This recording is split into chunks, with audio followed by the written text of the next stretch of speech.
What's up, y'all? My name is Ian Edwards, and welcome to the Soccer Comic Rant. This podcast can be found on allthingscomedy.com, and if you go to allthingscomedy.com, you'll see a host of podcasts with some of the most amazing comics, including the likes of Sam Tripoli, Bill Burr, Bert Kreischer, Bobby Lee, Eddie Pepitone, Bill Burr and Bert Kreischer have a podcast together called the Bill and Bert Podcast. And Taylor Garon has a podcast. And Corinne Fisher has a podcast.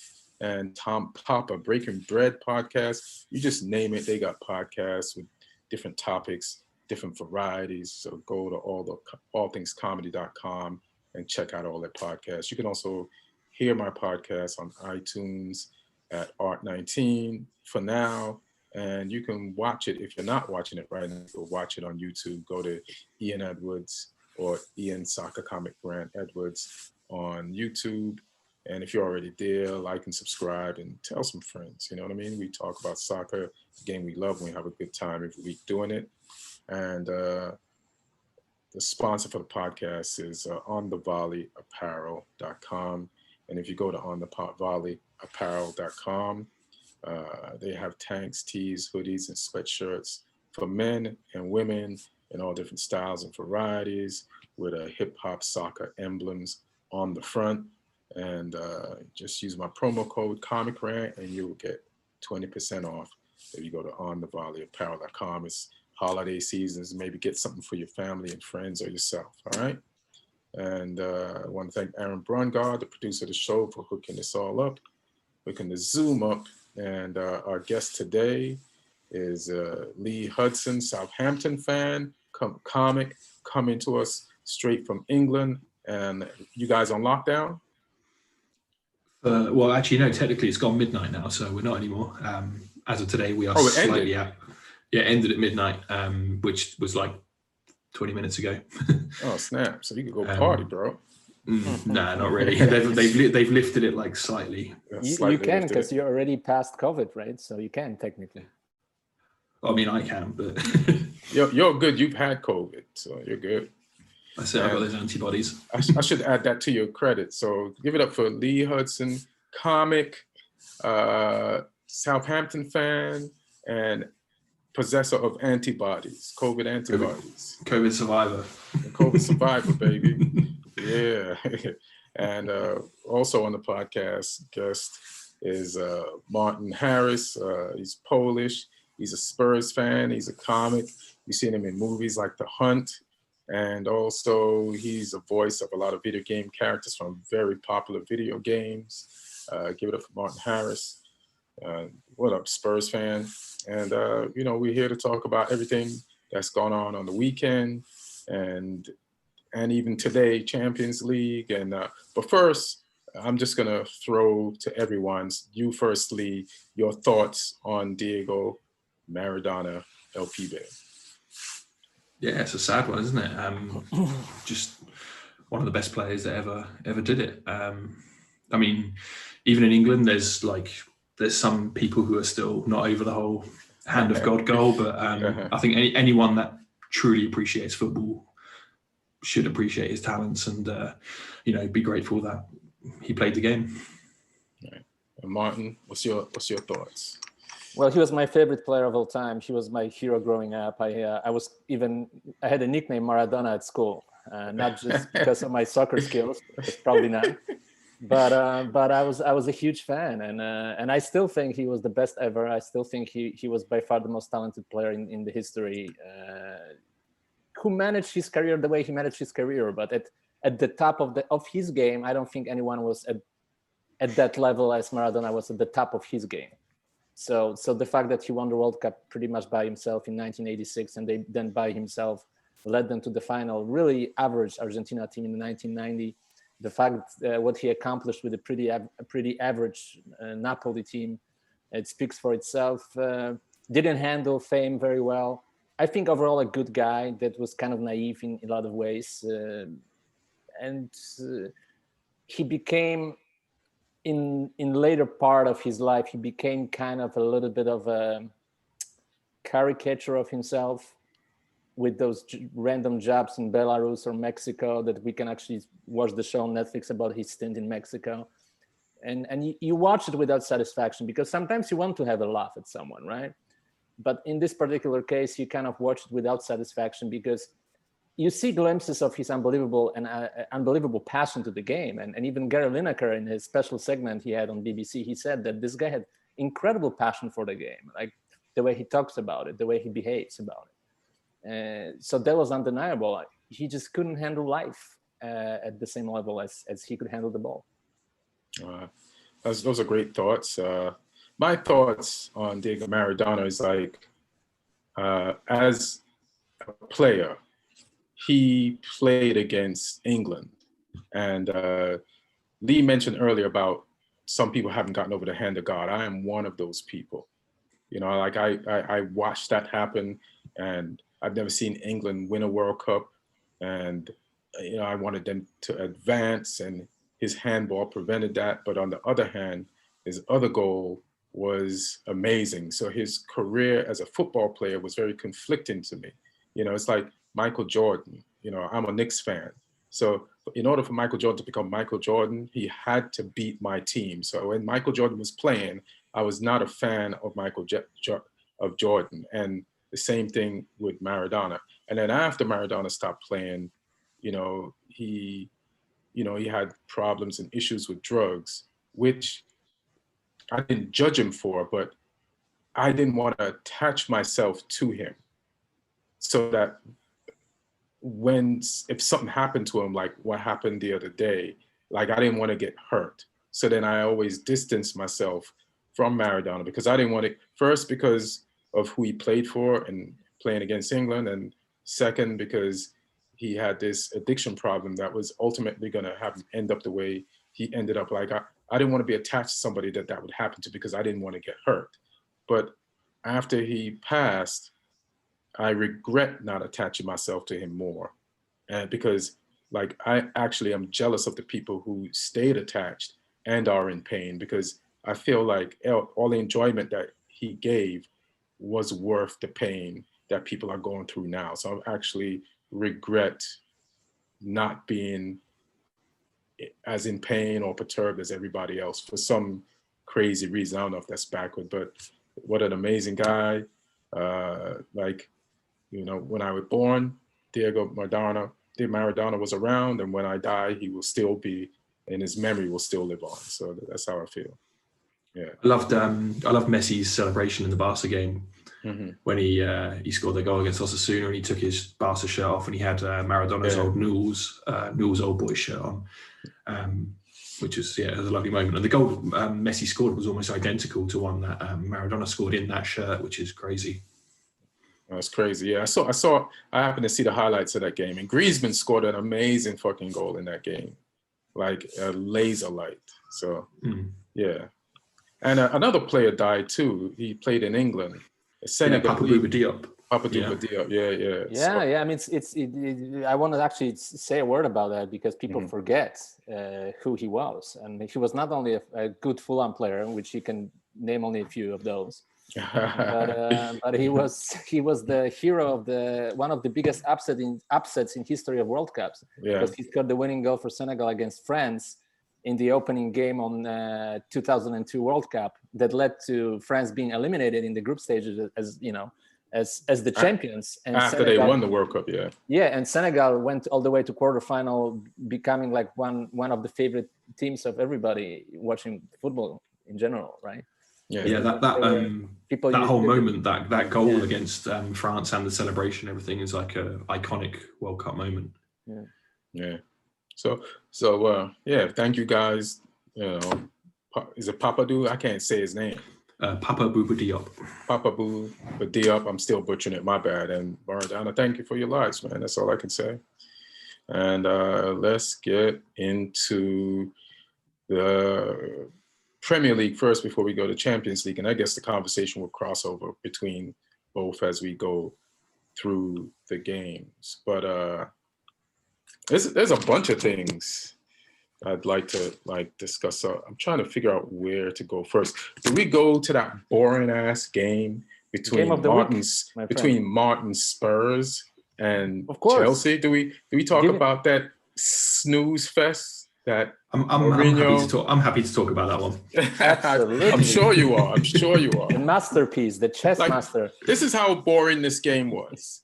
Like when you watch Match of the Day, they usually talk about they start the show with the game of the day. And that game was so bad that it got bumped down, and Manchester United versus Southampton became the highlight game of that episode. So when I say this was a bore fest, I'm actually being very generous. But let's get into it. Martin, what do you have to say about your 0-0 draw against Chelsea? Well, I said it before that if we beat City, get a draw from the Chelsea game and beat Arsenal, that would be great. You know, and I still believe that if we can manage 7 points out of those 3 games and then win at Crystal Palace and then get a good result against Liverpool, I think we'll be fine. And then the next stretch will be much easier for Tottenham. If we're still the leader or the second in the table, we're in a very good position moving forward. So I think we did our homework against City. I think I listened to an expert from the Guardian show who said that Mourinho is back to his best self at press conferences, but he's just toying with media. When he said that he came here to win, and he clearly didn't come to win. He clearly came to get a draw, and he did it. I mean, he had a game plan. He executed the game plan. I'm pretty happy with our defensive performance overall, except of this one little mishap Rondon had at the end where Giroud could have scored. But at the same time, Lo Celso could have scored in the last minute as well. So I think it's a fair result. We had a very good game plan. I don't think Chelsea has done much in the game. They did more than you guys. They had more of a ball possession, but I wouldn't say they had more clear chances. I think we actually had more clear chances to score than Chelsea. But the game was pretty even, pretty tight. It's a good result. I take it. It's fine.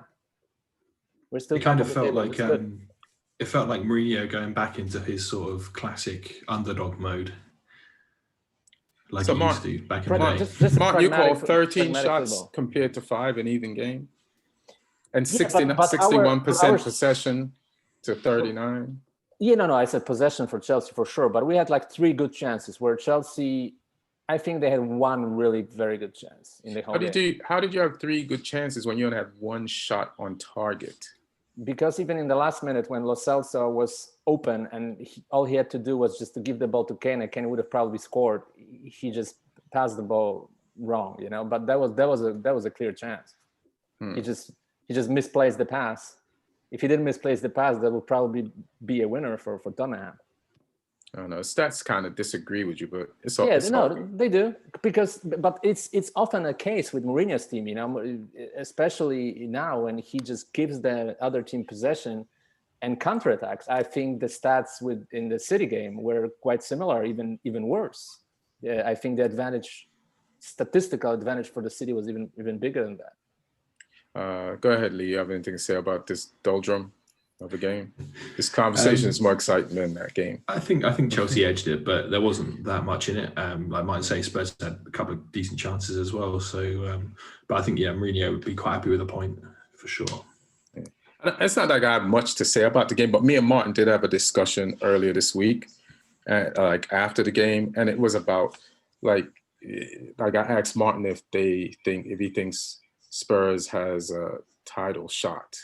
And I was like, if you guys keep going for draws in a difficult game, you won't win the league because Liverpool is trying to win every game. So, you know, a point here and a point here when they're winning 3 points, when they're just going for it, it's even if they do lose some games or do draw some games that they went to win, like more threes add up more than more ones. So I think if you want to win the league, you guys are going to have to go for it at some point. Like you've seen Liverpool over the seasons, like build up this point distance on other teams that can't be caught. You're going to have, like, you know, sometimes you just have to lose the right way. Just like when Liverpool couldn't catch up with City and they lost the league by 1, and then next year, it's like when you have teams like Liverpool and Man City that go for the win every time, you're going to have, this is not the type of league where back in the day when Mourinho had Chelsea, and it was kind of tough for other teams to catch them when they played this way. I don't think this league, because of Liverpool, is going to suit Mourinho's style of let me take a draw here and let me win, deciding to pick which game he wants to win. As you mentioned, we disagreed on that one. I respect your opinion, but I think it's a good draw, especially that we lost both games to Chelsea last year.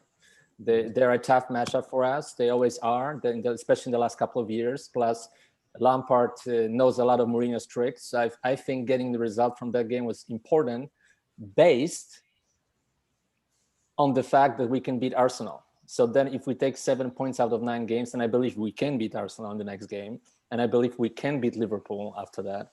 If that happens, it's all good, you know. And I disagree with the fact that it's good sometimes to lose fighting. It's better to lose fighting than to be pragmatical and get a draw like that. I think it's better to get a draw like that in pragmatic fashion, and that's why Mourinho won so many trophies. That he's very pragmatic about those things, and I think he has the whole script in his head how he wants the season to go and which games are kind of more tricky, more risky, and that was one of those risky games because he lost twice to Chelsea before that game.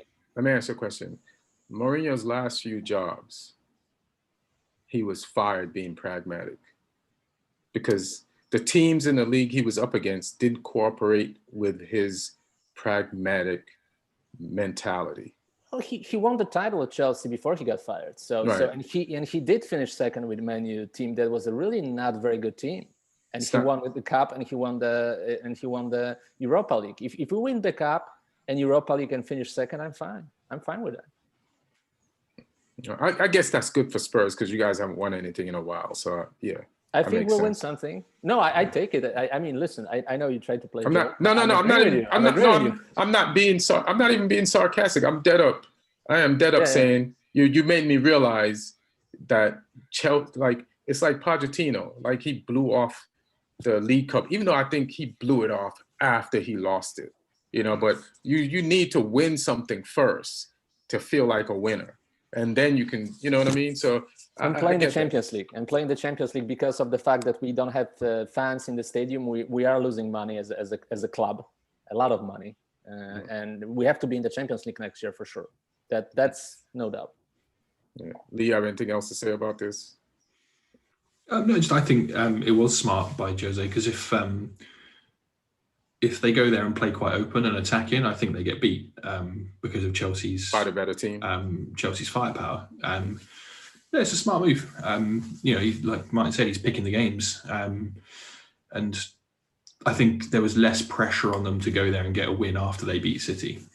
So Martin, you're okay with Tottenham playing like West Ham and Newcastle?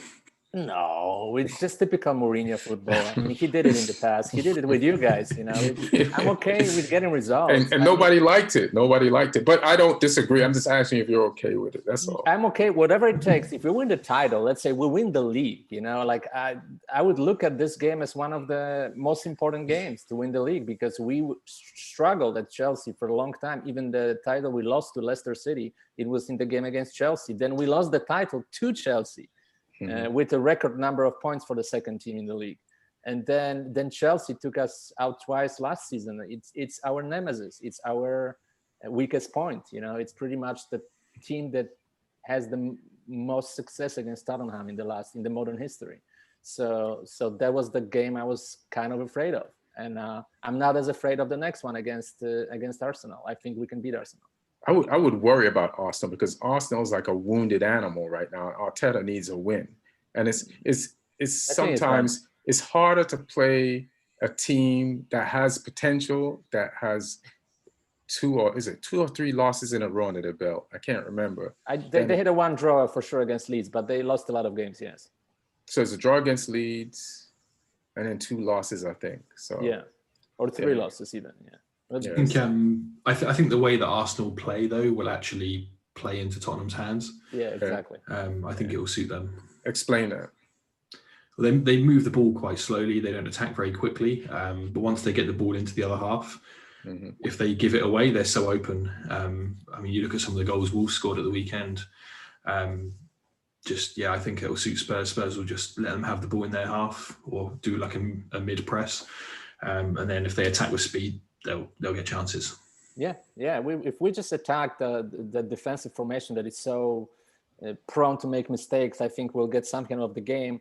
And Aubameyang, after he signed one of the biggest contracts in the football, he's just playing a nightmare of a season. I mean, people are actually talking about it. Like, does he even care? Like, he signed a huge deal, and there are some athletes like who sign a big contract and you see them dropping off their intensity, and it looks that way for Aubameyang, that he just doesn't really try that hard anymore. And somebody made a very good point about Arsenal. If we're talking about Arsenal now, somebody made a very good point that you hear about rebuilding, you hear about trying build a team around new players, but then you give two of the biggest contracts in the league to 32 years old Willian and 31 years old Aubameyang. So it's not necessarily building for the future, because in the next 2-3 years they will be 34 and 35.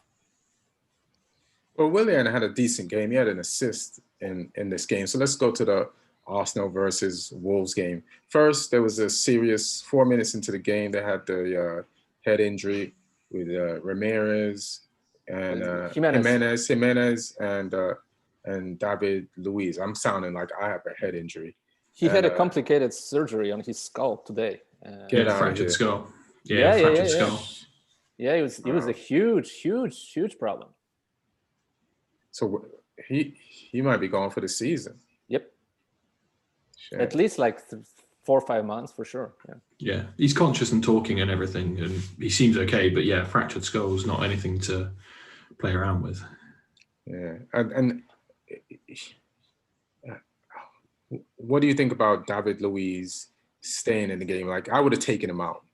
Oh, absolutely. They need to bring in concussion subs, so a player can get properly assessed. Right. Like, let a sub go on for 10 minutes or 5 minutes or however long it takes for an actual doctor. And the doctor should be impartial, I think, as well. Not someone who's being pressured by the coaching staff to put a player back in.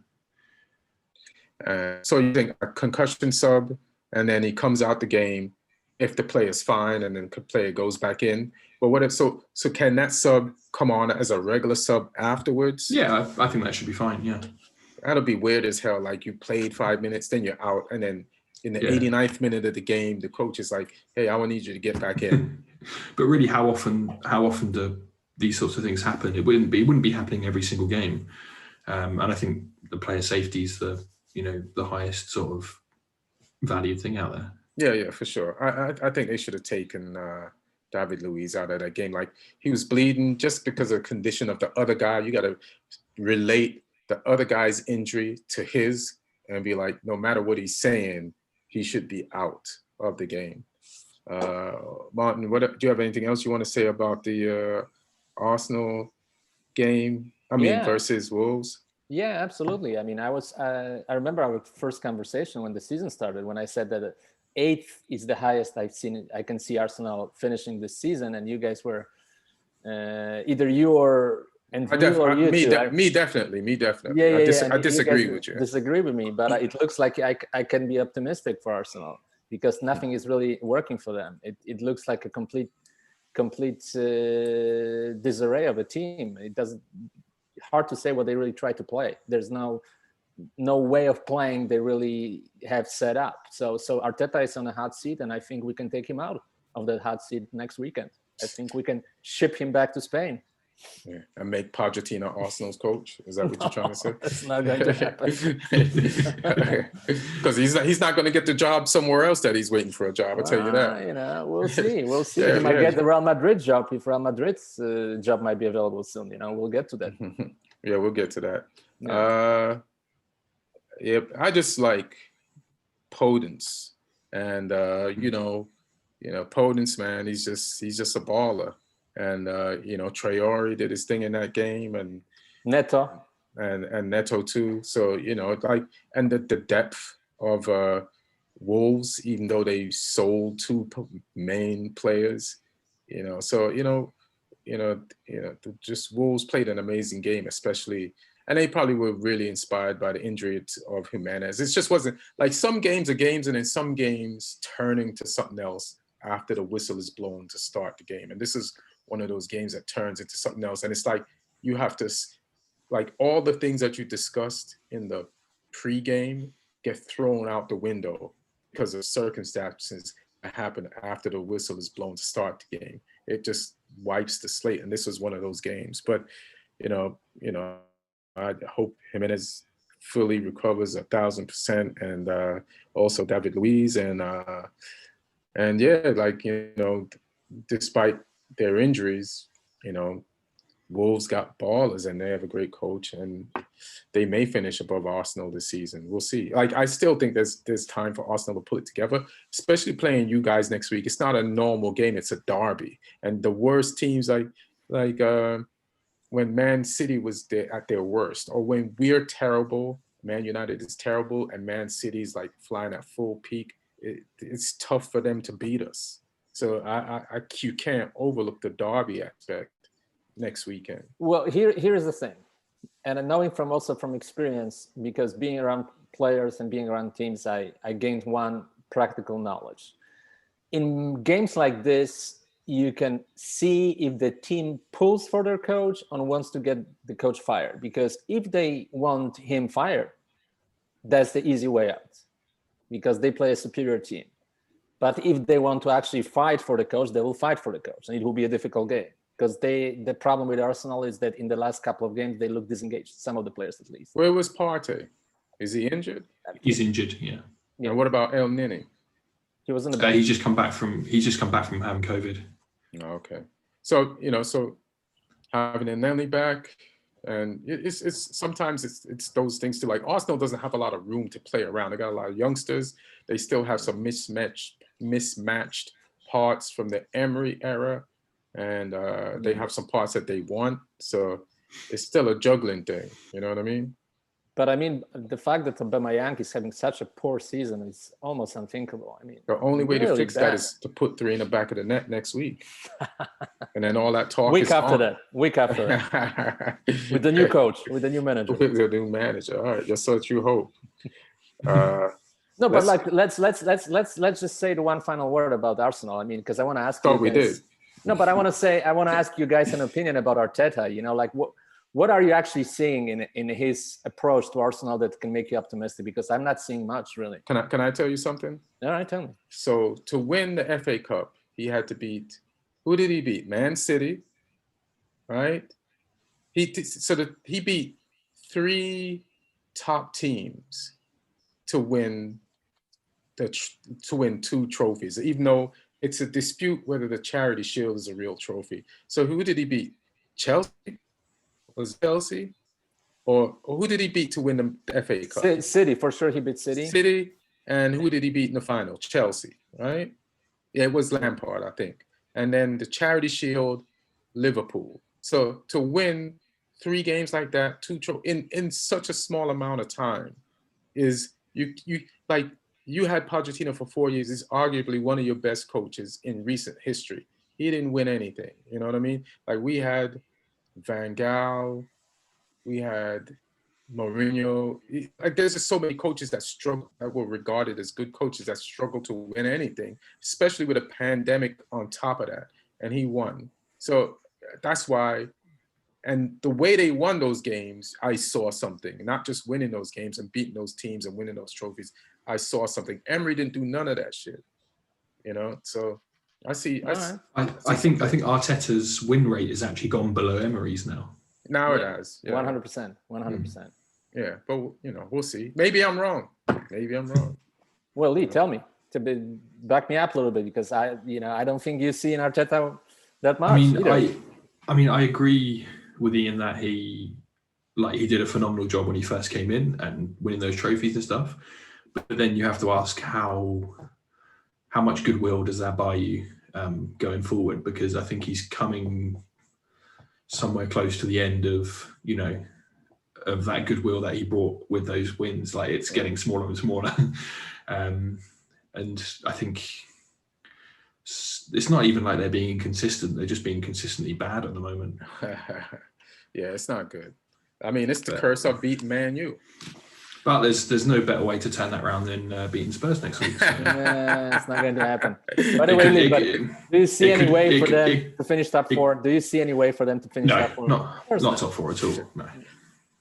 But who knows? Maybe a win next week will kickstart their season. It could be the catalyst. We'll see. You mean next week? Not this week. Next week. No. We mean this week. This weekend. This Friday, Saturday coming. No, not going to happen. Jose will have a little farewell gift for Mr. Arteta. Ticket to Spain. Ticket to Spain covered. So let's go to the game that ended up being the biggest game of the weekend. West Ham Villa? You wish. You wish. And again, when this game started, it wasn't going to be the biggest game of the weekend, but the result and how the result was achieved turned it into the biggest game of the weekend, as proclaimed by Match of the Day. And it's Southampton 2, Manchester United 3. Lee, how do you feel about this game? I'm just gonna throw one little thing before you say something. Did you know that in 3 games Jan Bednarik scored for Southampton? You guys had 2-0 leads, and you lost all 3 games 2-3. So you just should tell Bednarik not to score. Okay, the floor is yours. It's like a Polish curse or something. No, I mean, I think I thought we were actually a little bit asleep when the game started, because we almost gifted you a goal like straight away. We almost gave Greenwood a chance, and he didn't quite finish. But then I think we woke up pretty quickly. That sort of sparked us into life. I think we had a pretty obvious game plan to just try and kick Bruno as well. Romeu was just on him every single time. And then obviously we got the goals. But I think that second half, like, you guys just came out with a different energy. Obviously Cavani coming in was the catalyst for that as well. Like, he brought a different level of aggression and sort of competitiveness, and the rest of the team sort of raised up to match that. And I don't think we played badly second half, but we weren't at the same level as the first half. And I think that's partly down to how you guys came out in the second half as well. And it's annoying throwing a 2-0 lead away, but I've got to say, like, second half we didn't do anything, and you guys probably deserve the 3 points there. That's like 41 points you guys have thrown away, since you had your coach and you've been up and the opposite, so for something Southampton throws away points a lot with Hudson when you guys are ahead. To be fair, we had stopped doing it sort of most of this season. At the back end of last season, a lot of those drop points came before that. Right. So I'm not too worried given how we've been playing recently, but it's just frustrating to be going in at 2-0 at half time and then to see those changes. But like I say, Cavani's doing what you paid him to do now. Yeah. So as far as this game is concerned, like, I was worried about it because you guys are ahead in the table, were ahead in the table before this game. And if you won, you'd have 20 points and we would have 13 points. So you're that far ahead. So we actually came into this game as underdogs in my view. You know what I mean? And, Southampton has just been beating teams that are better than us, period, in the season so far. So I was really worried about it. And then we went down 1, and I was like, it took the air out of me. And then when we went down 2, I was like, fuck. So, but we went down 2, and it was halftime. Before the second half started, I was like, okay, if Solskjaer is a real coach, he has to do some real coach shit. And that real coach shit is to make a change now at halftime that is going to change everything. And you have to be cutthroat, and you have to take somebody off and put somebody on. I don't know who, but that's what you have to do to change things. And he did that. So I have to give him 100% credit for doing that and for knowing that he had to do that. Like me sitting on the couch, I knew that. And then he put the right person in. And then there's two things he did. Like David De Gea, he let that free kick in. I don't know if it's necessarily his fault. It was a really good free kick by Ward-Prowse. But the energy of David De Gea was so, he gave us such a defeated energy that getting him off the field so that he wouldn't contaminate the rest of the players was the perfect play. And to put on Cavani, who has Bruno Fernandes energy, you know what I mean? And to put on Henderson, who didn't have the defeated energy of De Gea, changed the energy in a positive way of the entire team. Like sometimes Bruno can push the team forward, but when you have two motherfuckers with a Bruno-like energy, like pushing the team, it just lights the whole thing on fire. And then there was... I'm surprised you didn't start Cavani, because I thought he played really well last week in Europe.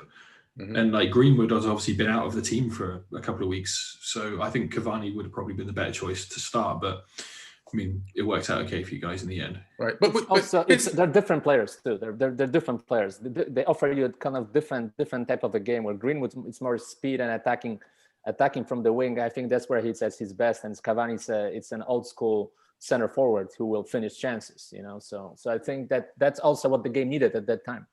I also feel like, listen, there's no saying that if Green would have stayed on the field, he wouldn't have scored, because before Cavani got there, and maybe still, everybody knows he's the best finisher. And in the first half, he was the positive light for Man U. So it's funny that we took off the most positive player to put on another player, but it was done and it worked out. So I'm not even shitting on Greenwood. Greenwood could have scored 1 or 2 goals at least in the second half if you kept him on. I think he is really good. There's no question. He's just got the goods. But you have a Cavani, and there's a limited window on how useful Cavani is going to be to you based on age, and he has the experience. So you use a Cavani because you got him. And I do like on the second or third goal, how disrespectful his slide on the Southampton field was during the celebration. It left tire marks on the field. That's like an exclamation mark to say, you guys are done. But that game went from a very depressing fire Ollie thing to, wow, Ollie just Fergied the shit out of Southampton. And there is nothing better. There's no better feeling than going down, but to come back and win the whole fucking thing. Like, it just changes the level of the win. Like 3 points against a good team doesn't feel this good. You know what I mean? This is like an extra 3 points. So true Man United, old school Ollie style, we won, and it was a great weekend and a great game. Martin, you have anything to say? Yeah. A lot of goals, which I expected from two teams that one conceded 5 and the other conceded 6 from us this season. Nice. But you've been sitting on that. You've been sitting on that one, haven't you? You've been sitting waiting. Oh shit, that was nice. I didn't see that coming. Son of a bitch. But Cavani, yeah, I mean, look at something had to make up for your boring tie. So go ahead. I will tell you, Cavani looks very fit. I mean, he reminds me of Lewandowski a little bit. He takes care of himself. So he's technically in advanced age, but you cannot tell about his soccer. I call it a footballer's age. I think he's still in his prime because he takes care of himself. He looks great physically, and he's an asset. He's an asset for United, and he might be the key for you guys to finish top 4. Which you can still do. You can even win a title potentially. You're only if you win the one game that you have more to play. I think. Oh yeah, we have a game in hand. We're playing. That's another thing. We're I think where we are. We're 9th in the table, but we have a game in hand against City. So it's a difficult game, winnable game though. Yeah, winnable. Yeah, City's not got the greatest defense right now, and all they're gonna do is attack. And if we counter with a Cavani, we have as much chance as beating City as any team right now. Yeah. So Southampton presented more of an, I'm not going to say it, but, I just like the fact that how people said we had a terrible transfer window because we bought a specific guy, and that specific guy is proving people wrong, because the same thing you said about Cavani being in shape, like when the transfer window closed, I said, listen, Cavani is up there in the third leading scorers in the last 5 years, I think. And the scorers are old guys. It's Lewandowski, it's Messi, it's Ronaldo. These guys, it's a different generation. And Immobile. Yeah, these are different generation of footballers. They don't get old at 30. They try to stay in the league. Look at Sergio Ramos as a defender at Real Madrid. When I look at his Instagram, he's always working out. He's working out all the muscle groups so that he doesn't have any injuries. And the mentality of players has changed.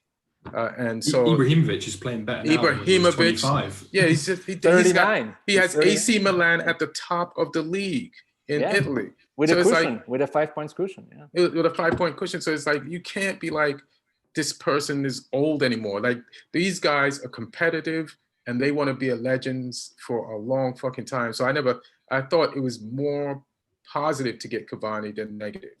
And he's going to be more useful to us than anyone would think. And was he a free transfer? So everybody's just be the wages. Yeah. So fine, I'll take it. I think given that the rest of your attack is quite young as well. Mm-hmm. Yeah. Like Rashford, Greenwood, James, Martial, none of them are that. I mean, Martial's probably the most experienced out of those guys, but Cavani's a different level, and he's had that experience around Europe as well. So yeah, you could see the football in him and how simple it is, And, one touch. All you need is one good touch to score a goal, and he did. The last goal he scored was a perfect touch. Yeah. His movement in the box is very good. It's just and I judge Ali every game by sometimes the lineups Ali put out before a game could either get me depressed and pessimistic or optimistic and high.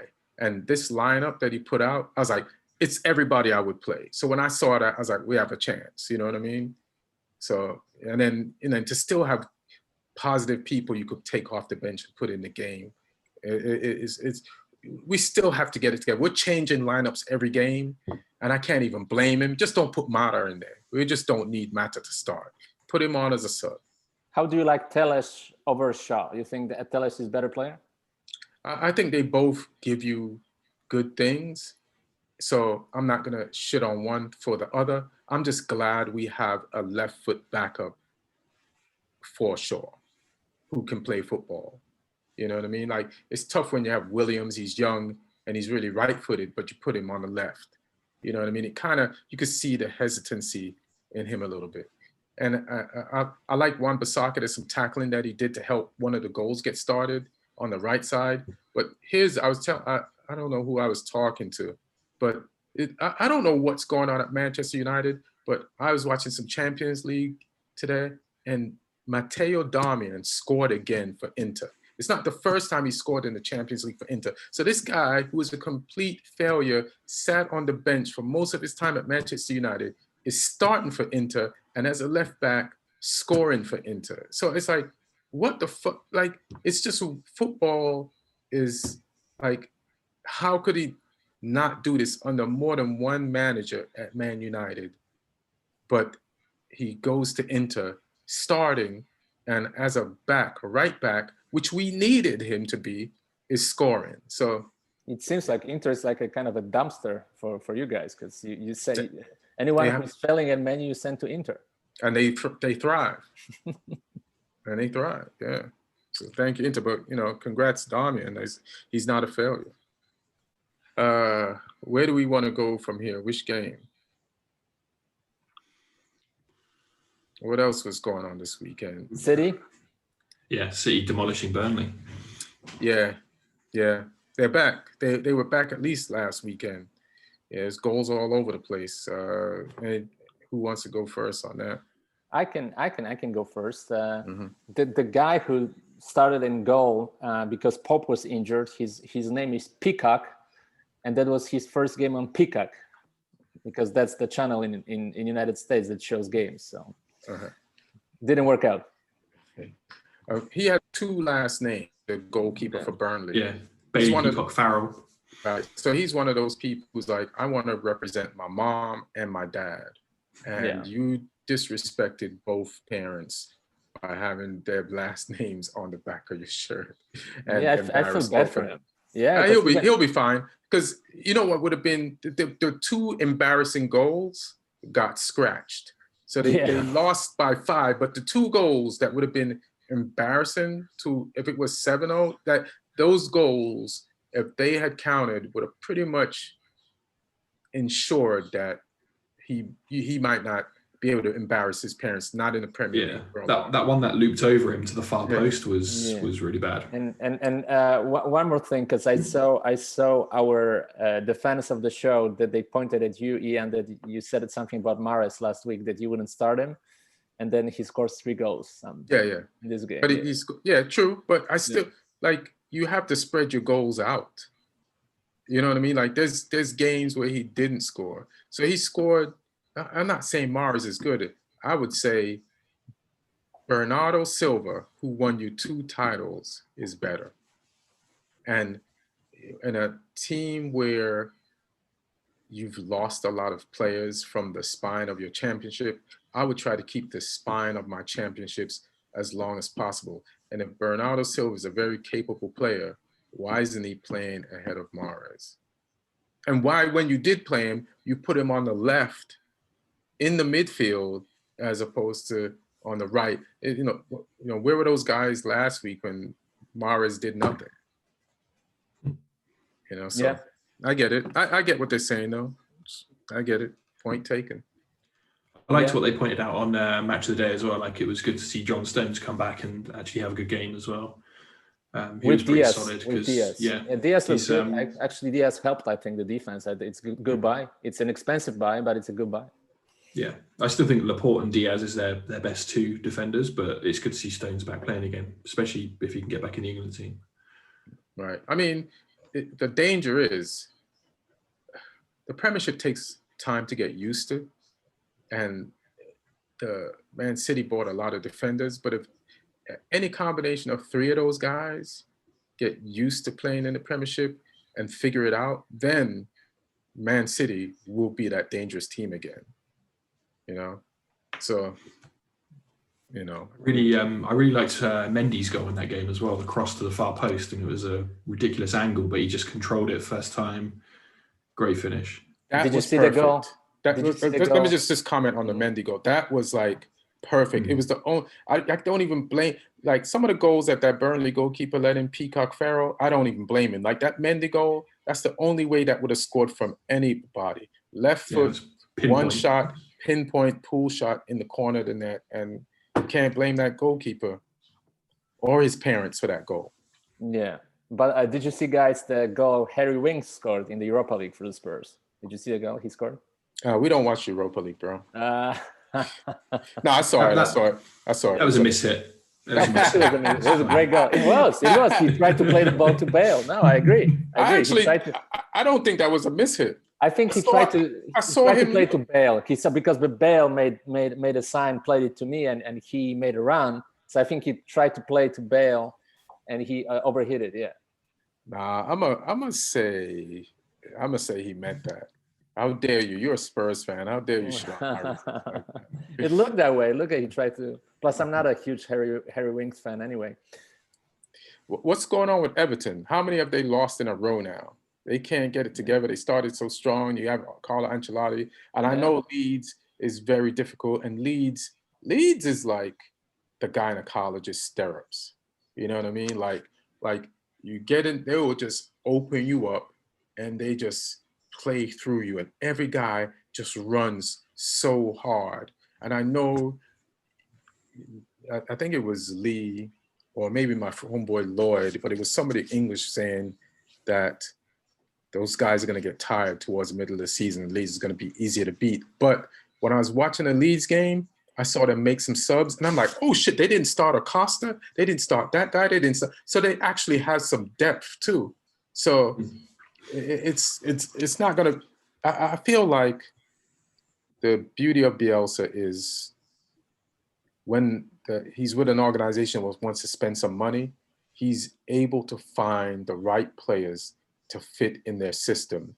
So I feel they may get a little tired, but every team will get tired, but not to the point when they will collapse a lot. And I just think they're a very dangerous team. They just spread out. They're like clothing pins on a line. And then they just, and then shot on goal, and then come back, and then shot on goal. But yeah, they beat Everton. Their two best players in that game were Rafinha, who great buy. I don't think many people saw him coming, and Harrison as well, who Harrison got most of his football education here and in the US as well. From United and England, right? Yeah, Harrison was at United. Then he went out to the States. Yeah. NYFC, yeah. I think Mateusz Klich had another good game. And when I saw Iwobi, but where's he from? That guy? I forget. From where half of the London right now is. But yeah. But when I saw Iwobi in the starting lineup for Everton, I knew they're in trouble. So. Oh, you did? I think Iwobi is a good guy to have if you want to hold on to the ball. Now, scoring, he's not going to give you that, but he won't lose it.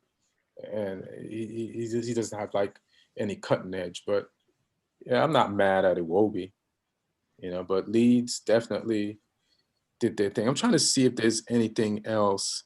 Oh, that player Godfrey, who does Godfrey play for? Does he play for Leeds or Everton? Yeah. Everton. He did do two things. There was a shot that he saved off the line that Leeds player took, and then he ruined the goal down at the other end for his own team. So it's just one of those games when you save a goal and then you fucking have a goal erased because you're in an offside, blocking the goalkeeper position. But yeah. He came from Norwich, right? Godfrey? I think so. Yeah, Ben Godfrey, yeah. Aaron's is still there at Norwich. They didn't sell him. Right? Yeah, that's weird. And Cantwell, right? I thought those two players would go. Yeah, I thought Buendia would have got a move as well. Yeah. But they're top of the board. They're either first or second in the championship right now. So. Oh, okay, maybe because of those guys. And then the way I was just looking at in the Leeds game, like did somebody make a goalkeeper make a mistake at the back in the Leeds game? Or am I thinking about another game? But it's just the way that the players, most teams seem like they're pressing the opposition's goalkeeper and causing like a lot of mistakes. And I'm trying to think which game that happened in, but it was Crystal Palace game, I know, wasn't it? But it's happening a lot. Like I feel like goalkeepers are making more mistakes because they're being pressed more than ever. Yeah. Like even if we skip to the Champions League game today with Real Madrid, Courtois, is it Courtois or Lloris? Mm-hmm. Courtois. He's a World Cup winning goalkeeper, right? Or no, Lloris is. Yeah, Lloris is. Courtois. No. Yeah, but he made a huge mistake today, and was responsible for Shakhtar Donetsk, I think, getting their second goal. But press on. Yeah. Keepers have got it hard nowadays. I mean, the game is quicker than ever, which means they have less time to set their feet right. And the balls these days are crazy as well. They move all over the place. So it's not easy. It makes sense to press the guy who has the less football skills. It's like your goalkeeper is going to start having to train with the outfield. And plus, he's going to have to stay after school in detention to do homework just to get up to speed so he makes less mistakes. Well, most top keepers do. I think there was a stat like 70% of their touches now are with their feet. Mm-hmm. So their training needs to be according. Yeah. And some goalkeepers are making some great saves by not even saving, by just anticipating like a through pass and getting to it before the player. Whereas like a few years ago, it'd just be a one-on-one between that player and the goalkeeper. Yeah. Manuel Neuer was one of the ones who revolutionized the position in terms of how he played high up the pitch with that. Yeah, Manuel Neuer fucked it up for everyone. Now everybody's got to know how to play football with their feet. Liverpool? Yeah, let's go. Interesting Liverpool, game. Brighton Hove. Very interesting game. Somebody made a good point on the radio show that Mourinho and Klopp switched places mentally, that Klopp is becoming old Mourinho, always complaining, always bitter after games, and Mourinho is the happy-go-lucky guy now. And I can see that a little bit. What do you think of Klopp's rant? Because I did want to get into the that. pressure. I mean, he made a point. He has a point, but we all know that for a while now. It's not that's what football became. They adding games, they adding tournaments.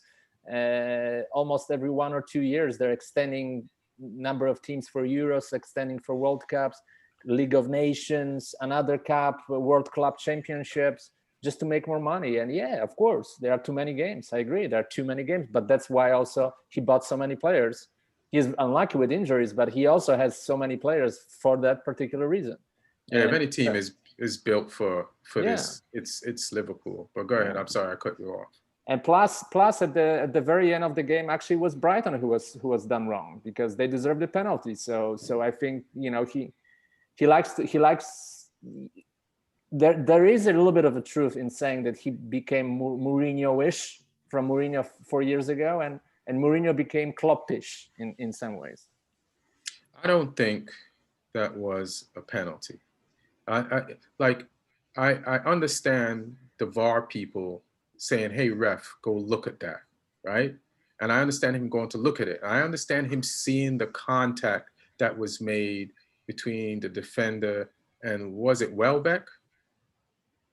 But I also, also expect when a referee looks at the contact to also look at how the player throws himself to the ground, which will tell the ref, okay, this was not a foul. Like, how could you only see up to a certain point when the whole thing is being played before you? Like, is there anybody on this Zoom that did not notice that that ball was passed behind Welbeck? He didn't have a chance to really get to it. He did put his foot out. It did get touched. He missed the ball. So did the defender. But then did you not see Welbeck go, "Oh shit, I got hit. Let me go down"? He knows he's got a chance of getting the penalty then. Exactly. And how does the ref who's in football not take that into account? I don't understand that. And if you keep giving stuff like that, the players are going to keep doing it. So it's like, just don't. There was a few incidents last week when the ref, you know, didn't give certain calls, and I think you got to keep doing that, man.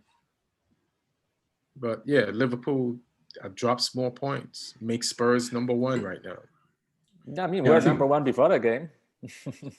Yeah, but you keep it, you know. Yeah. I think Klopp's interview is just a sign that he's feeling the pressure a bit more this season as well.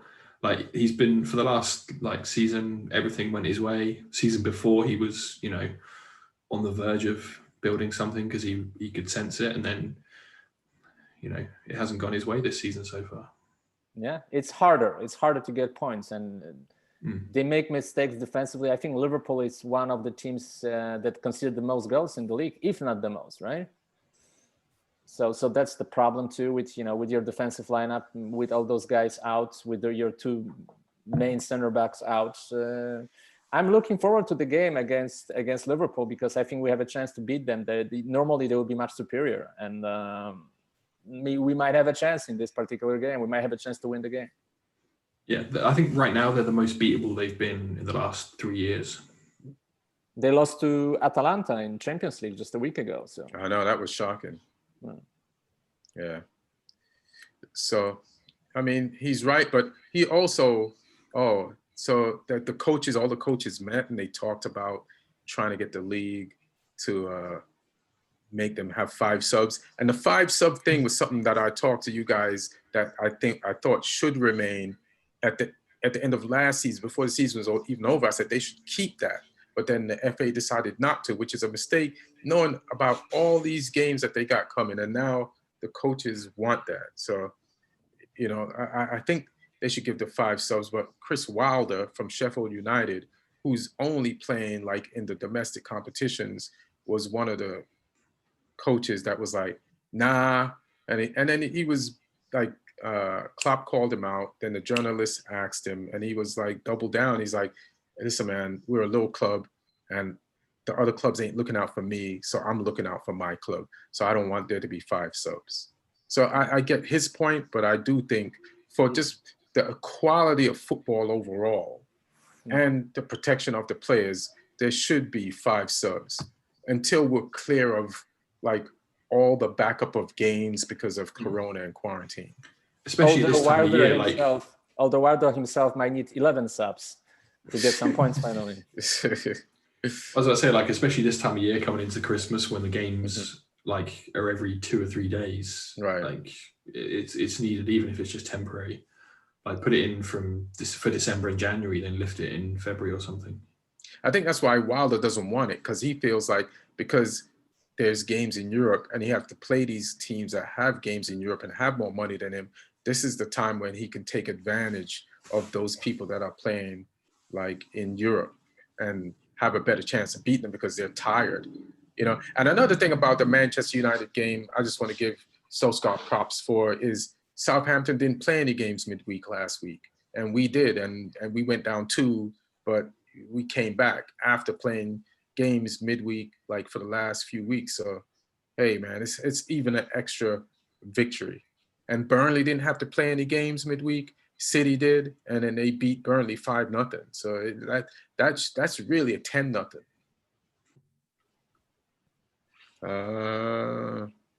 I wish it was 10-0 because then it would have taken away the unwanted record that we have. Oh, and then me and Martin was talking about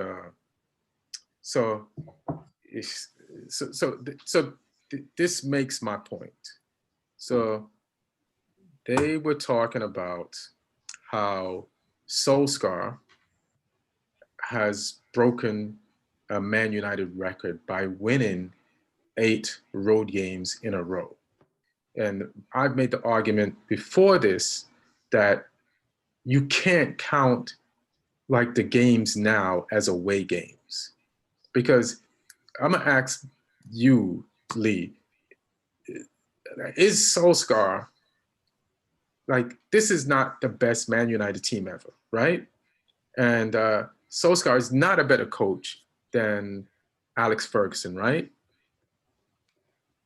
Lee. No, so he's not. So if Ferguson never won 8 away games in a row, the only reason why Solskjaer can win 8 games in a row is because there are no away fans. And the fact that there's away fans takes away the fact that these are real away games. You're just playing a game on a field. Or else you're going to tell me, or else you're saying that he's better than like, how can he? It's a different era. I don't fully buy that away games are meaningless now, because I agree. The home team still has familiarity in the surroundings. Exactly. You go to the that's locker not room. enough. Right. The away team has to travel, so they have traveling, which is more toll on the body. And also some home teams actually are playing right now with less pressure, because Hudson has already spoken about it with Southampton, because our home fans, if there's a couple of bad passes in the first few minutes, the negativity and the tension builds in the ground. And he says right now that doesn't happen. So players are making those mistakes, they're picking themselves back up and they're going again. So some teams playing at home is actually bad for them, because their fans can almost sort of spread the negative vibes and nervous vibes around the team. Right, but they say away games, the home team has the advantage. And they're talking about this.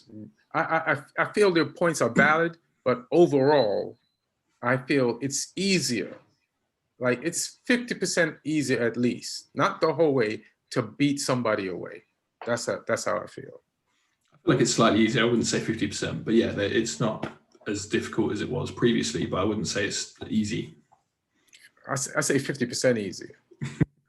Yeah, if I had to put a grade on it. Mark, what you got to say about that?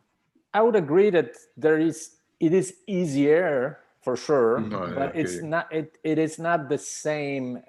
It's not like it doesn't matter at all, because yes, you have a familiarity about the locker room. You dress before the game, and you still see some people at the stadium. They're always there at your stadium. So and then there is some sort of a routine you have when you go to your own stadium. So I think it still matters.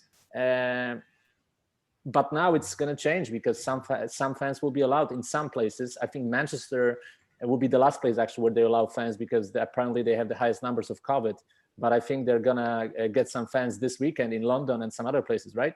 Am I right? Yeah. Lee? I don't know how quickly they're putting it in, but they're saying like they can have like 2,000 people or something. We have to play West Ham this weekend, and West Ham is going to be allowed 2,000 people. Yeah. So I don't know how they'll select those 2,000 people. Like, see which season ticket holders have had their season tickets the longest or something. I think they're going to do a Hunger Games thing, and then whoever survives gets the tickets. There's something I want to sell pay-per-view for that. Yeah, and then they'll raise money for the fans that can't come. There's something I want to go back to, and it's just like a little quirk, which in the Brighton Hove game. So Brighton Hove bought Lallana, right? Because I confused Lallana with Lamella. So they bought injury-prone Lallana. A lot of L's. Yeah, a lot of L's. And Lallana goes on as a sub. And after 3 minutes, is subbed out. And it pisses off Mopé, because he thought he was having a good game. And he got subbed out for Lallana. And so he was pissed when he got taken out the game. And now imagine you're already pissed that you got subbed out the game. And now the person you got subbed out the game for, 3 minutes later is getting subbed out. He's like, motherfucker, I could have kept on playing. I was being effective. So I'm not laughing at Lallana's injuries, but he's just, what a life to be that good and to just be that injury prone, like 3 minutes and you're out. That has to be frustrating. But if you're not attached at all and you're into dark comedy, that shit is kind of fucking funny. And I hope he gets better, but that is bananas. I notice Martin doesn't want to say anything because he's not Polish, but all right. I mean, he played with Polish players at Southampton. He played with Saganowski, Haito, and all those guys when he started. Oh, no, he came just. Oh no, he might have been. He did because I read Saganowski's interview, and when they played together in League One, League One. Well, I mean, he still is a difference maker. In some games, he was really the best player on Brighton this season. So I mean, I still think for Brighton, it's a huge game to have a player like that. Lamptey too. He was suspended though. Yeah, but he's their best player. Let's talk about redemption. Don't you all love a good story about redemption? Like, your hero has done something wrong and he gets a chance to redeem himself and be the man and get the crowd back on his side that wanted him ousted from the town.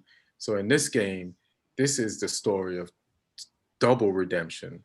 And we're talking about the Fulham-Leicester game that happened. So the redemption is like, so you look at it on paper, you're like, yeah, Fulham is gonna get defeated again. And they actually came out and they played a really good game. And two guys who have fucked up before, Lookman and let me find Caballero. Now, both of them have missed penalties. So in weeks where they could have gotten points, both of them have missed penalties in two separate games. But in this game, Lookman scored, and then they got another pen, and then Lookman paid tribute to the Senegalese player that we just finished talking about, whose name I don't want to butcher. And when he scored, yeah, he went to the sideline and pulled out, and I was like, that's when I knew somebody died. And then I heard the news afterwards. But yeah, I was like, okay, that's not a Maradona shirt, so who else died? So Lookman, who's looked good for them, but missed a penalty the other day by showboating and cost them some points. And Fulham desperately needs points. And then That's Caballero. But yeah. no, but the game before, Lookman missed a penalty. The Caballero missed a penalty. Against West Ham. No, he missed a penalty. Lookman missed against West Ham. Lookman missed against West Ham. Caballero missed too, right? Caballero missed the penalty. The week after. Yeah. Martin, you have to listen to the setup. This is a story about redemption of two players. I understand. I missed somehow. I didn't watch the game where Lookman missed the penalties. I didn't know. You're right. It was a game before. When people chip the ball in the middle and the goalkeeper dies left and right, the Panenka, the goalkeeper just stood up and caught it. It was embarrassing, and it cost them points. And then right after, week after that, Caballero missed a penalty. But this week, both of them scored, and they beat Leicester, a team that they're supposed to lose against. And they get Scott Parker 3 points. And and the thing about Fulham is, I saw their first game, when they got promoted, and I was like, they know how to hold on to the ball, but they can't. They have no cutting edge, and they can't break through. And then at the end of, before the transfer window ended, they got Lookman, and they got, what's his name, Loftus-Cheeks, and they've improved, but they've gotten a little bit more cutting edge, on top of the fact that they can hold the ball and pass it around. But now they have a better chance of winning, and now they finally got over the hump and got some points. So, kudos to Fulham, and congrats to those guys for redeeming themselves.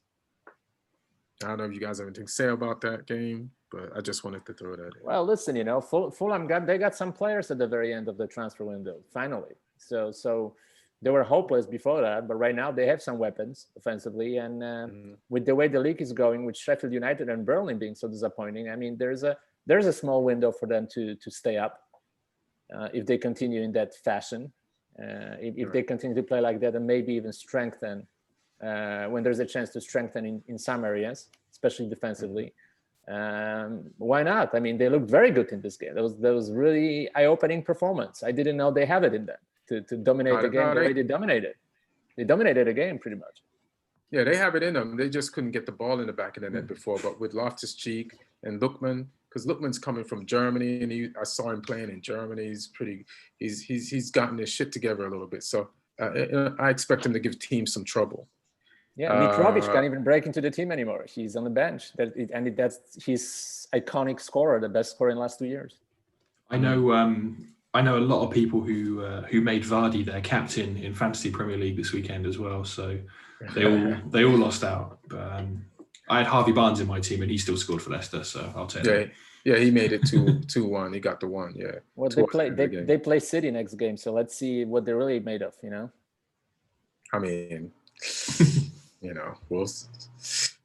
Let's just say, good thing they got 3 points this week. How about that?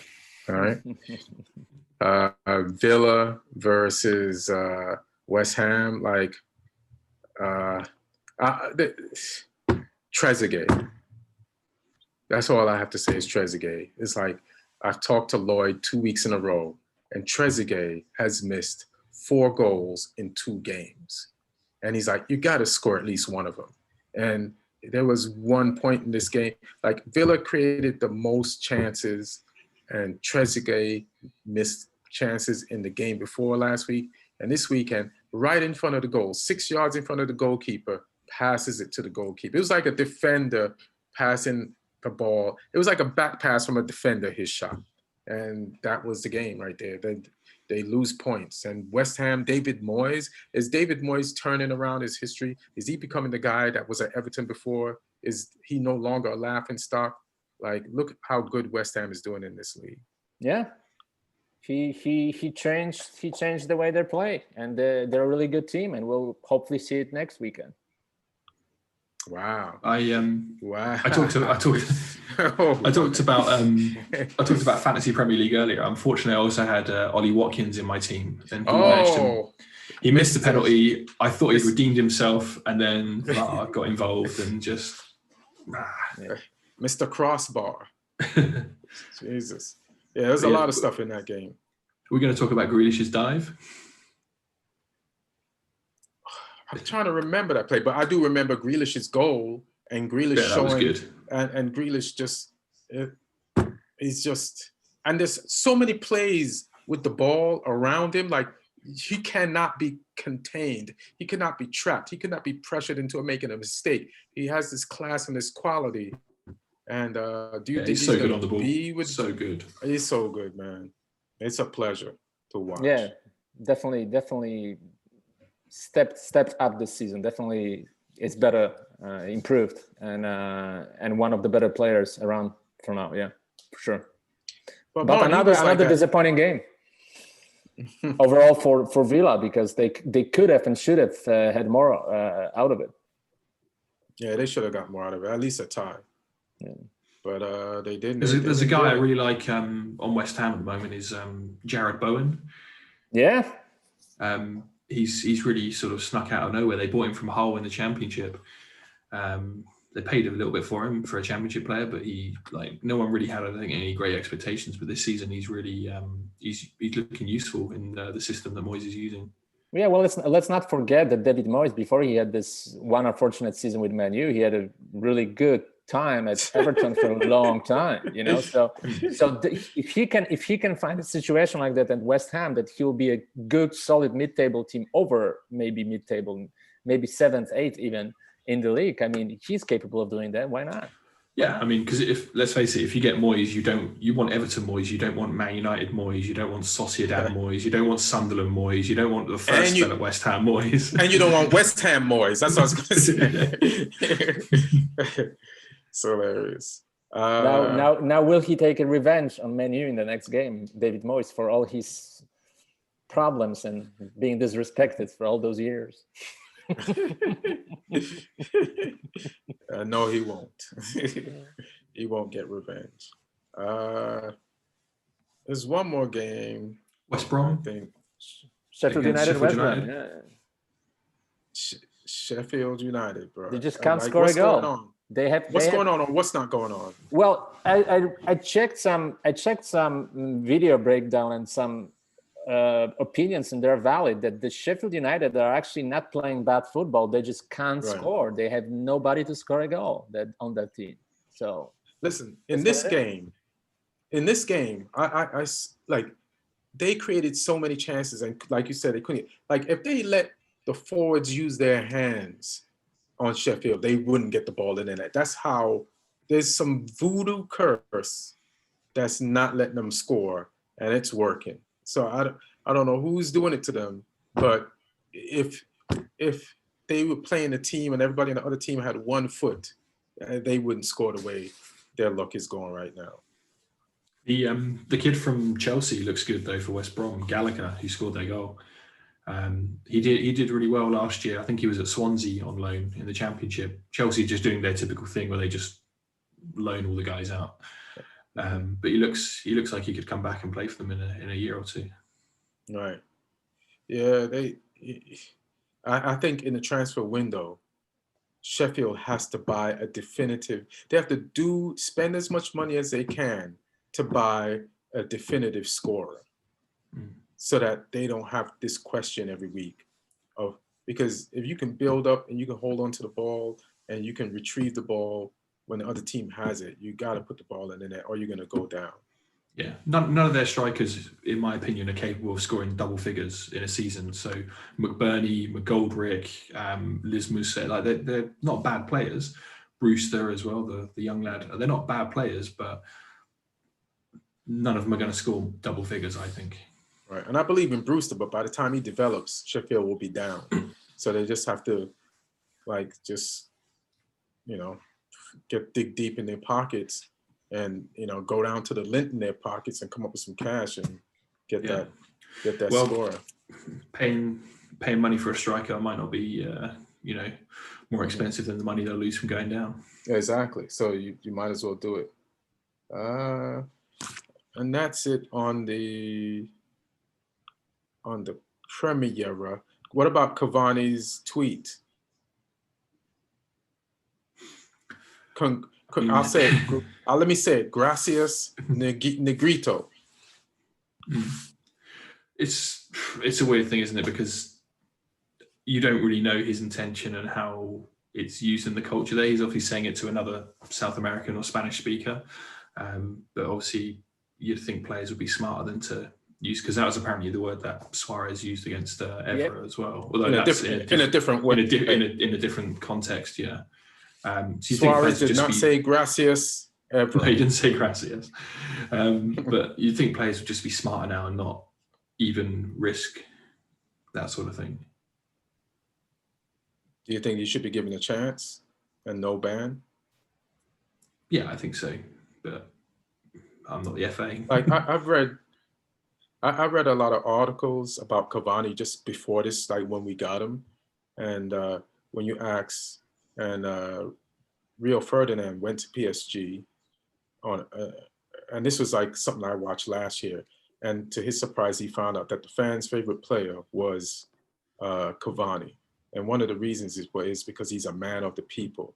Like, and I've read other articles where, you know, like lunch or dinner, when he ate in the PSG cafeteria, he would eat with the staff who work in the kitchens. And there was some trip he took where he took like the bus, like a regular person, to this destination, to like a tourist spot or something. And I just get the sense that he definitely did not mean this as an insult. And as a Black person, I'm not insulted at all by it, because I get the context of it, and I don't think he should be banned. Yeah, it didn't seem like a malicious or an aggressive thing to say. Yeah. Intent is everything. What do you think, Martin? Well, I agree. Of course, you don't want him to be banned because he's playing well for you guys, and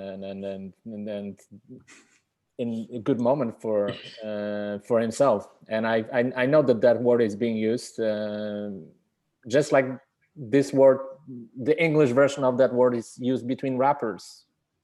You know, it's just, you know, the way they talk. Right. So I would say that's probably the same way he's using it. You know, like when you hear Snoop Dogg or Dr. Don't say it, Martin. Don't say it, Martin. No. Saying that word, you know, that means something else than if let's say some radical rights guy would say that, you know. So right. It's the context. It's everything. Context is everything. Yeah. What did you guys think of Champions League today? What did you like? What was amazing? What was crazy? Well, the Real got themselves in trouble because Inter won at Borussia, so now Real in all sorts of trouble. The crazy thing is, I looked at their bracket, and if they win, they could still probably go through. But it's a crazy situation that they're in points-wise in their group, but they could still pull it off, and it's Zidane. But they lost this weekend in La Liga, and they lost. If it wasn't Zidane, he'd be fired. And he has, you know, like, there's, you know, Hazard injured again. It's like his 9th or 7th injury. He has Lucas Vasquez, who's a forward, playing right back.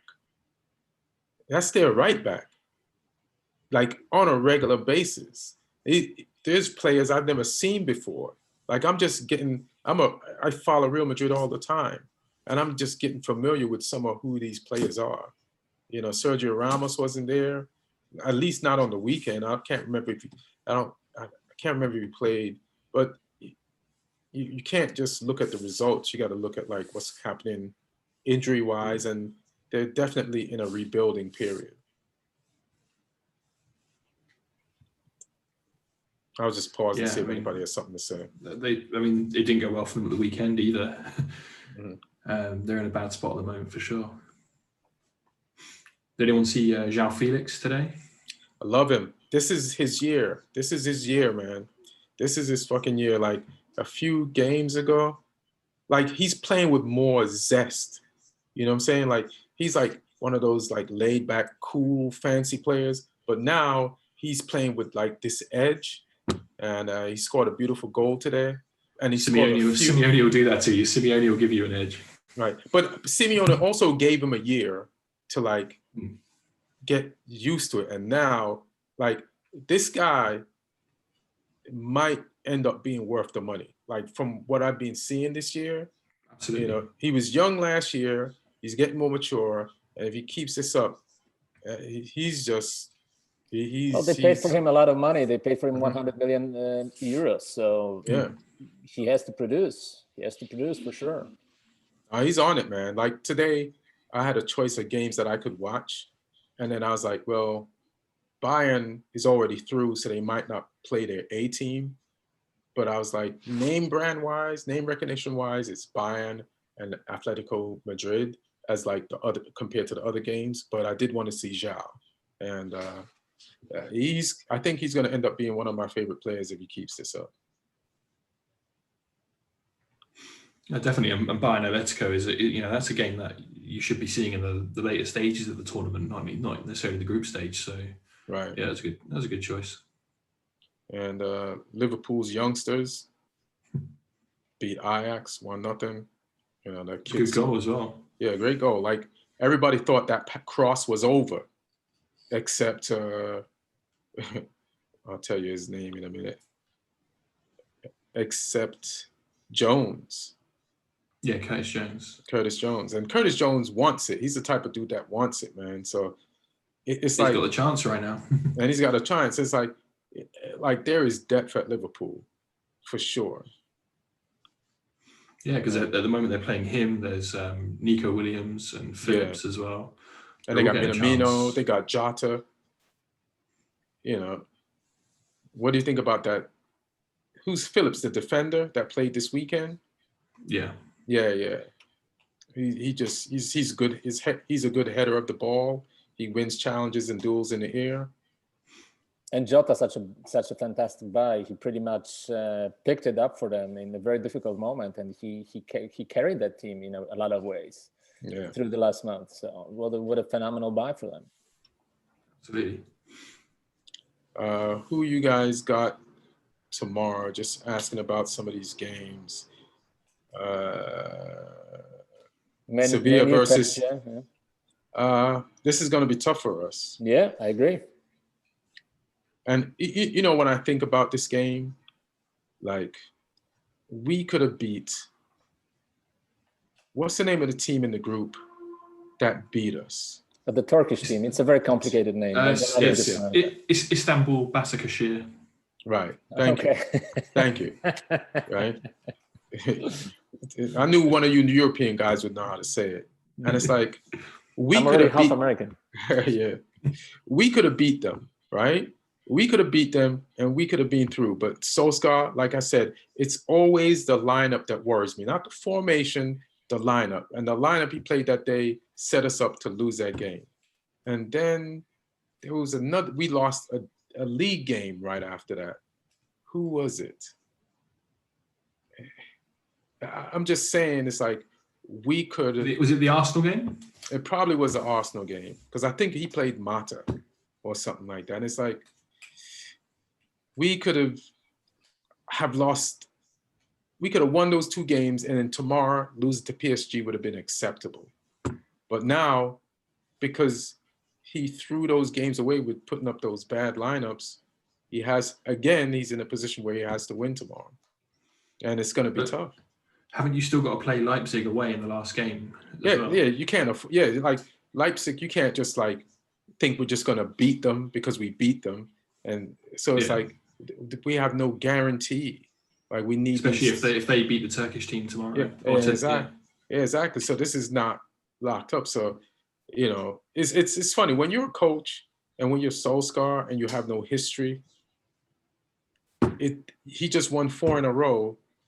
And if he doesn't get out of the group stages, and he knows it's like, would you want this job? Would any of you want to be a coach?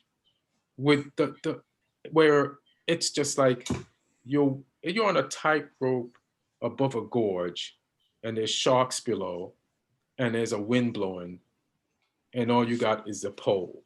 Would you tightrope anyway, just for the thrill of it?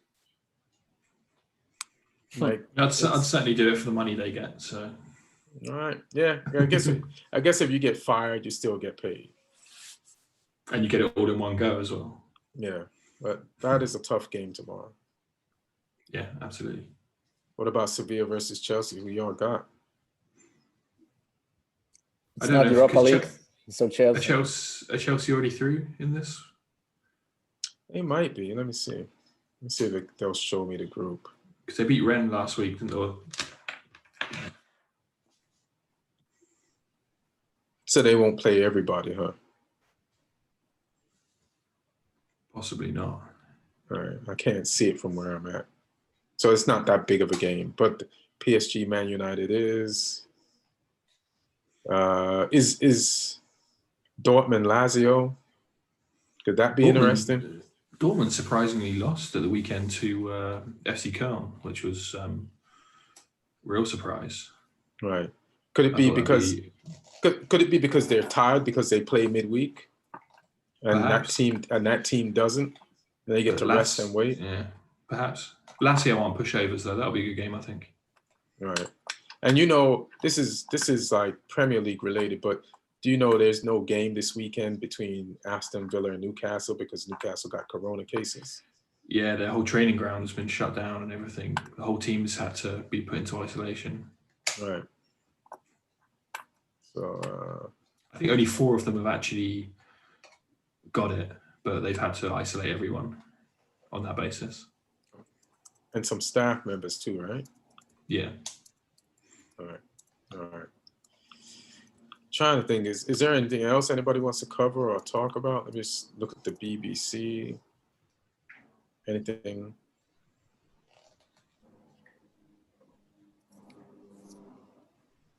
Lukaku scores 2.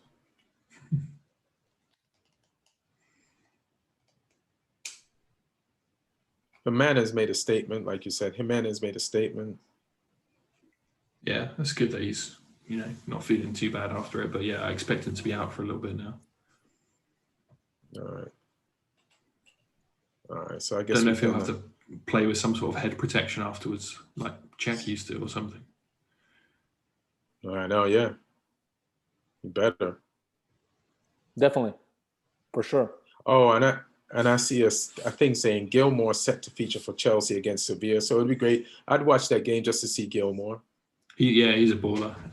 He just he runs the whole game in the centre midfield. He's a really good talent. And just to go back today, do you think the Shakhtar Donetsk, right? There's a bunch of Brazilians on the team, right? Like always has been for William for a couple of decades now. William played there before he came. This is not an accident that they beat Real Madrid twice. So I feel like this team at the end of the season is going to get bored apart by the rest of Europe, right? Yeah, especially they technically they have no home because Donetsk is occupied by a pro-Russian. It's a war zone, yeah. Yeah, it's a war zone. So they for real? They have no home, yeah.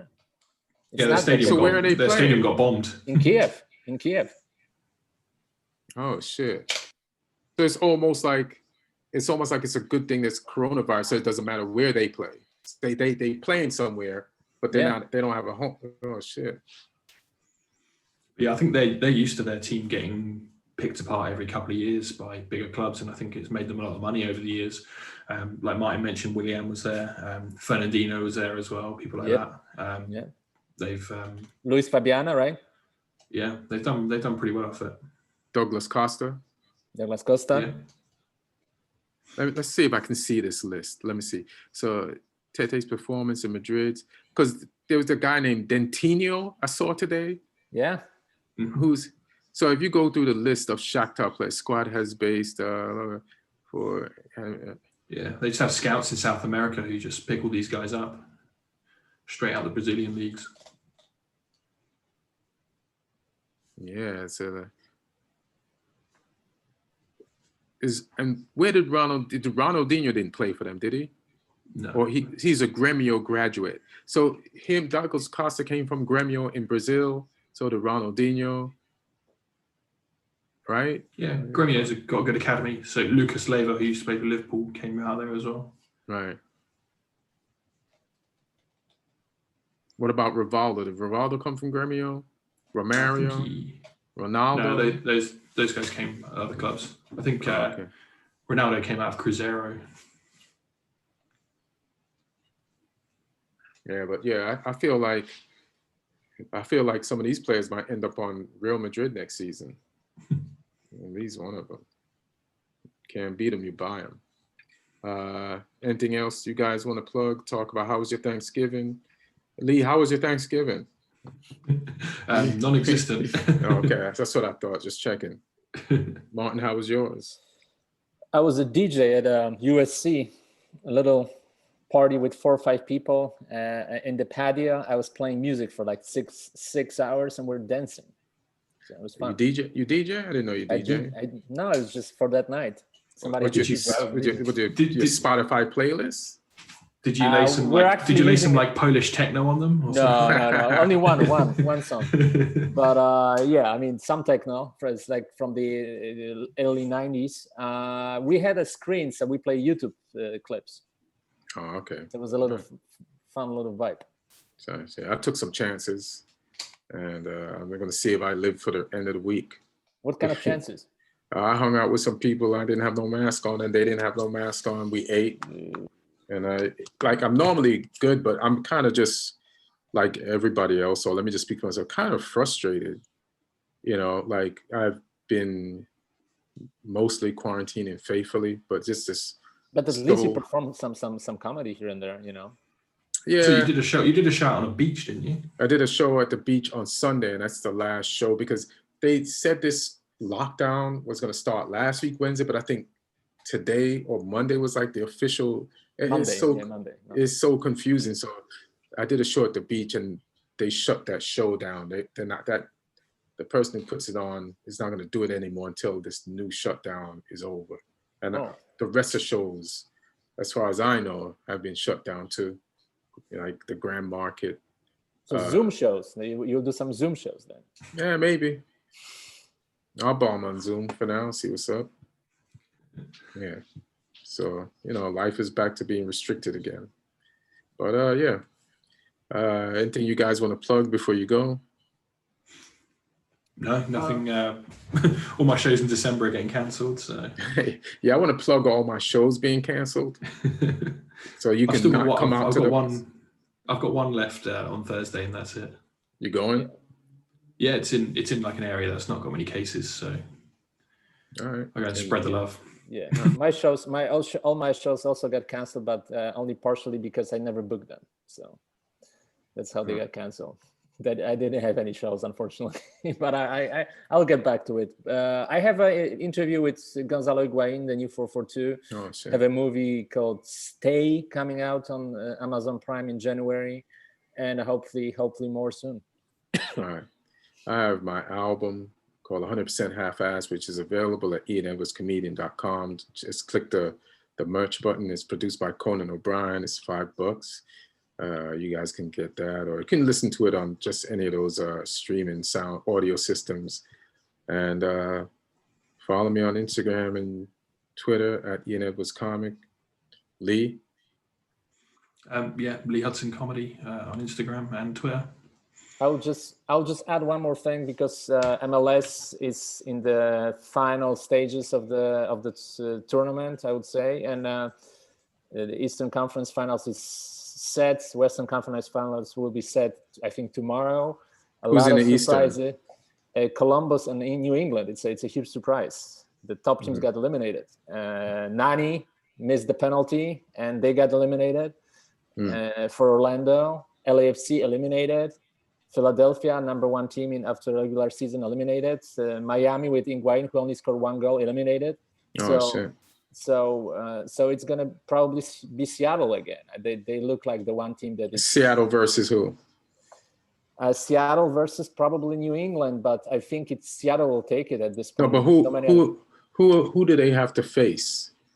Right now they're playing Dallas. Let me check what is the result, because they were playing Dallas when we had the podcast. So maybe they are out. But yeah, I've seen Seattle live in a final before. I was living in Toronto when they played TFC the first time, and Seattle won, and then the next year Toronto won it back off them. Shit. So they play Yeah, FC Dallas. Then the second pairing is Sporting Kansas City against Minnesota. So Seattle is a clear favorite to win it all. I mean, it would be a huge surprise if they don't win the league for the second time in a row and for the, I believe, fourth time in 5 years. Right. Something like that. I mean, they're Take clearly that, that's take that, Portland. Yeah. All right, cool. Well, guys, thank you for coming on. Thank you, Aaron Brungardt, for helping us put this on. It's holiday time. Everybody put up their Christmas lights. Let's try to end this rough year with a bang. Let's, start some cheer going and some fun going and some love going. That's all I can tell you. Name is Ian Edwards. Thank you for listening and watching the Soccer Comic Round 1.